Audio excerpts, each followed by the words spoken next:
since we did those reports, and that's what we're talking about today. An I-team sting back in 2006 and 2007, where we caught, along working with police and the district attorney's office and Butler Township Police, nabbed 6 would-be child predators who were, and they all pled guilty, were trolling the internet, back then chat rooms, trying to connect with a 13-year-old girl who was actually working for 2822 News at the time. We'll talk about that in a moment. But today, we're taking a look back at our I-Team sting. Let me introduce our special guest for this podcast, this edition of the Mehalshick Files, Butler Township Police Chief William Feistner. And Chief Feistner and I go so far back. We've worked on a lot of stories, Bill, over the years. And this was one, and we're going to talk about how we got involved in the sting operation. This is one that just stays with you all the time because of how dramatic it was and how it was really something new, these internet stings in the day, almost 20 years ago now. There wasn't much of this going on. So this is really something fascinating. Correct, it was. And this was the follow-up from the original Stranger Danger with Chester Zarember, who was the Nanticoke chief, who went to a playground and was able to get kids go away with them. And this was kind of the up-to-date modern version of it. When you originally came to me, I thought it would be originally a good public piece to put out.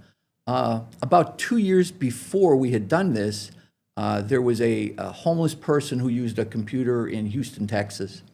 And he was a Megan's Law offender and had been chatting on the internet with a 15 or 16-year-old girl from Butler Township.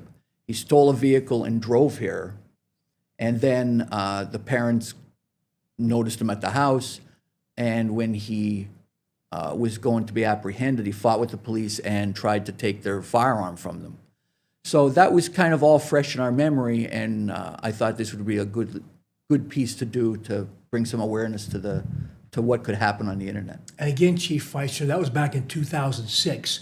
It's now 2025, going into 2026, and we still see child predators out there, people who are trying to prey on children online. And now, because of social media, of course, as compared to 20 years ago, there's so many more availabilities for them, avenues to track down kids. First of all, I want to ask my producer Joe and director Joe Nardone to run. This is a promotion we ran back and then, and really, you do promos to catch attention of people. And when this started running, truth be told, people were like, you want them to watch what we did, but it was more so than just because it was a TV report we did. It was the results of it. So let's listen to this promo. We'll talk about it when we come back. Go ahead, Joey. So what are you doing? Now, come on. You gonna come see me? Come on, let's go. Yeah? What are we gonna do? Get up here! Get up here!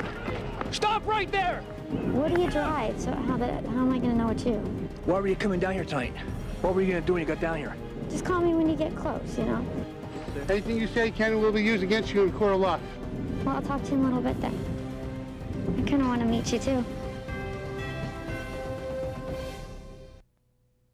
And that was a promo, of course. We're just trying to sound the alarm out there. Not so much just watch Channel 28, Eyewitness News, WBRE 2822 News, which of course we want people to watch, but we try and do stories, Bill, that help keep people safe or highlight an issue and a problem. And that really was a big problem back then.